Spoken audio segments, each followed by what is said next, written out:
Hi guys! Welcome back to our channel. So for today's video ay magdi-dinner lang kami sa labas dahil may special occasion today. Ngayon ay ang Eid al-Adha. What is Eid al-Adha? Basahin nyo na lang yan guys. Ilalagay ko sa video na ito. Okay? So syempre outfit check muna.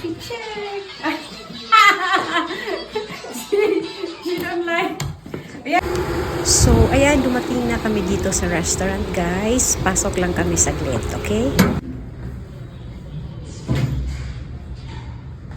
So, syempre, mag-elevator tayo, guys. Dahil ang ating mga tuhod, alam na this. Ayan, hanap lang kami ng table.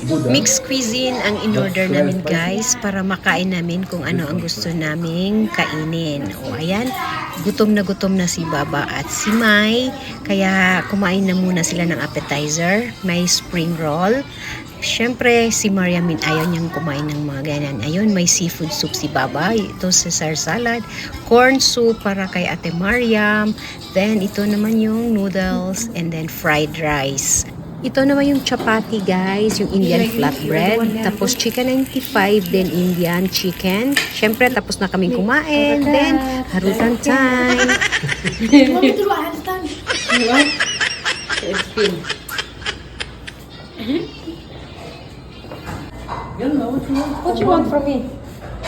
She wants me to go home also. She don't like me to stay here. Okay, I'm going home. Okay, I'm coming. Might take the plate. Yeah, it's very nice. Nice. Nice decoration. Here. Other side. You come to me. Okay, here. Why is it you?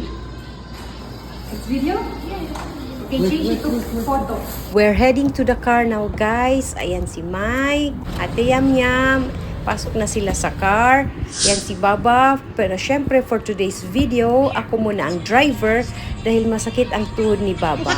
Ayan, pauwi na kami, guys. Alhamdulillah, busog na busog kami sa dinner for tonight.